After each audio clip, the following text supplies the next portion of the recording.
Alright, here's another one of my rifles. This is, obviously, this is an AK-47. Um, I've done some things to it.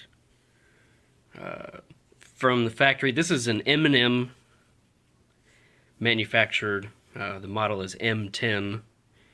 It's a 762 gun. Um, they're not super popular. I don't see them around very often. They were a good price. They're Romanian receivers. Everything else, from what I know, is made and manufactured in America and assembled in America. Um, the receiver is pretty much the only thing that is imported. Um, it's a stamped Romanian receiver. Um, it's got the optic rail. I don't use that. I've never been a fan of over the dust cover type mounting on AKs. Just I don't know why. It's something about the cheek weld and the height that you can get from just the standard stocks. This is not a standard stock. This is an M4 tube type adapter by Voltor, or VLTOR. Voltor, I think is how you pronounce it. It's got really solid mount. This has never worked loose or anything like that, and I've had this AK much longer than any of my ARs, and it's still on there real solid. A B5 uh, collapsible stock. It's a really nice stock. It's got sort of a built-in nice cheek weld there. It's pretty lightweight. It's got a good pad on it. Um, so I may take the pad off. I mean, it's 762 recoil is not so bad. It's not like it's gonna break your shoulder or anything like that. It's kind of gets caught up on a jacket if you're wearing a jacket or anything like that, or even on your shirt. It's a really grippy rubber. But anyway, Hogue grip. Love these AK grips. Um, Between that and the Magpul AK grip, I don't think I've had any others that I liked better.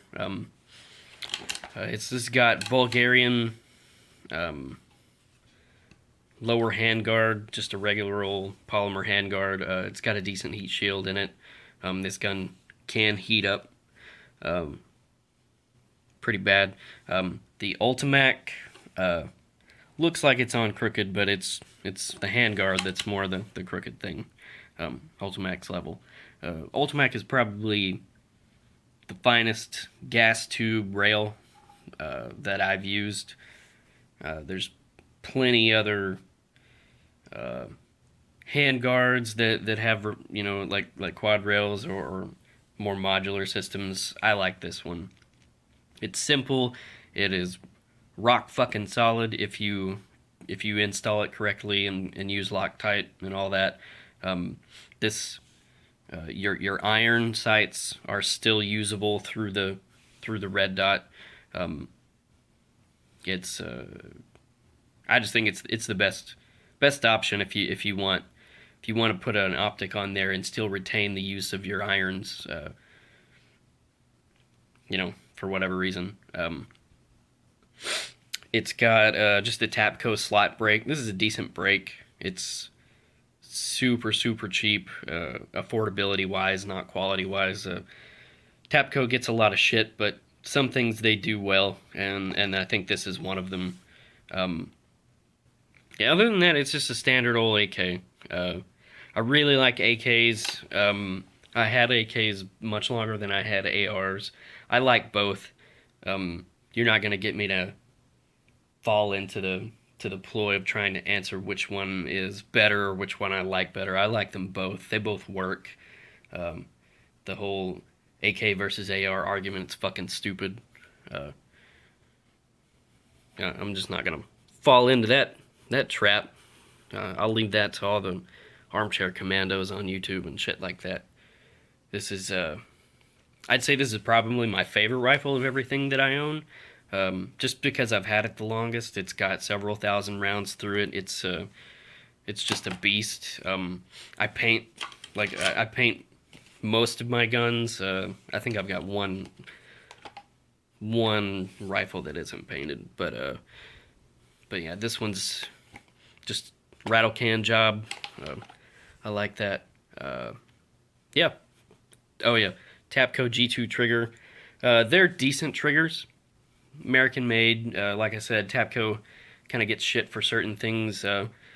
This is probably the it's a step above some of the com block crap triggers that have bad slap, causing you to like shoot doubles and triples sometimes when you don't want to. I want to change this out with either like a good Arsenal just standard trigger, or Geisley's actually making some AK triggers now, and might look into those. But for now, this one works. It's okay. This will eat any type of ammo you feed it, so that's good for me because, you know, being the gat feeder, you know, got to keep them fed, and this one is well fed. So yeah, that's for all you AK fans out there. Latest.